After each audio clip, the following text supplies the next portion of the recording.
Je suis Jean-François Donati, je travaille à l'Observatoire Midi-Pyrénées et je suis directeur de recherche au CNRS et à l'Université Paul Sabatier.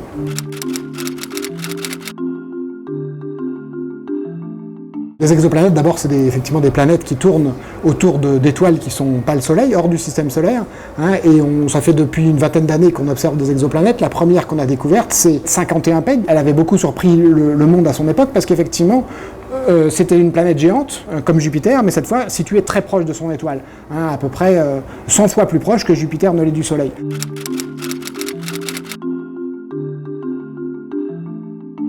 L'étoile qu'on a observée, c'est une étoile qui est en 20 mètres. Alors, il y a dans le ciel, dans la galaxie, plusieurs régions comme ça au voisinage du Soleil. Alors, voisinage, c'est un terme à prendre avec des pincettes, puisqu'en l'occurrence, une des plus proches, celle-là, la pouponnière stellaire du Taureau, se trouve à 150 parsecs, donc à peu près 430 années-lumière de la Terre.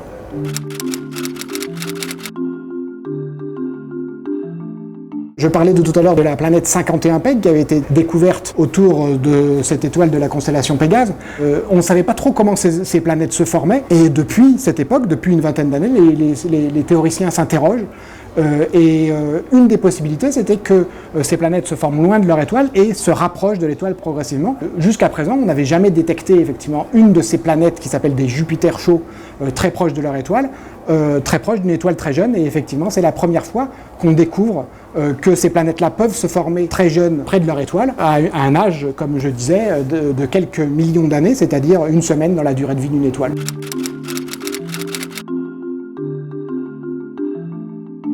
Il est possible que le Soleil ait eu effectivement des planètes géantes très proches de lui effectivement au moment de sa naissance et que ces planètes sont tombées à l'intérieur du Soleil. C'est des choses aujourd'hui qu'on aura du mal à savoir, mais justement qu'on pourra éventuellement, des questions auxquelles on pourra répondre avec l'observation des exoplanètes d'une manière générale et en particulier des exoplanètes autour des étoiles jeunes.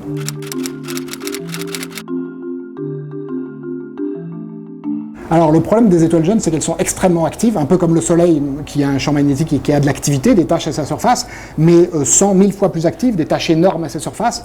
Et toute cette activité fait que l'étoile elle-même est perturbée dans son spectre, une perturbation qui ressemble à la perturbation qu'induisent les planètes. Donc il a été nécessaire en l'occurrence pour faire cette détection, de modéliser toute cette activité pour pouvoir la soustraire et voir la toute petite signature de la planète, découvrir, mettre à jour cette toute petite signature de la planète. Alors l'instrument qu'on a utilisé pour cette découverte, c'est le télescope Canada-France-Hawaï avec l'instrument qui s'appelle Espadon, qui a été développé effectivement à l'Observatoire Midi-Pyrénées. Et c'est un bon exemple des découvertes qu'on devrait pouvoir faire bientôt avec l'instrument qu'on est en train de construire aujourd'hui pour le télescope Canada-France-Hawaï, qui s'appelle Spirou, et qui fonctionnera, lui, dans l'infrarouge, pour pouvoir observer toutes les voisines du Soleil, c'est-à-dire ces naines rouges, qui émettent effectivement l'essentiel de leur lumière dans l'infrarouge, et pour lequel, effectivement, Spirou sera un instrument parfaitement adapté.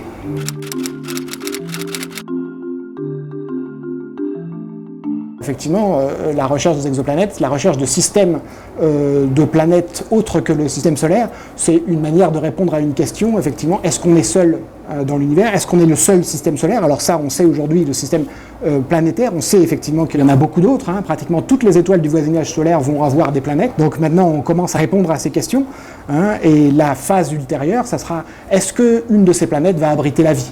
Alors effectivement, c'est une recherche qui est en pleine expansion aujourd'hui, et chaque exoplanète qui sera découverte, chaque exoplanète qui sera située dans la zone habitable, c'est-à-dire une zone où l'eau peut exister sous la forme liquide à la surface de la planète, sera un objet idéal pour effectivement y chercher la présence de vie, d'abord sous forme de végétation, et puis éventuellement plus au fur et à mesure que la technologie nous le permettra.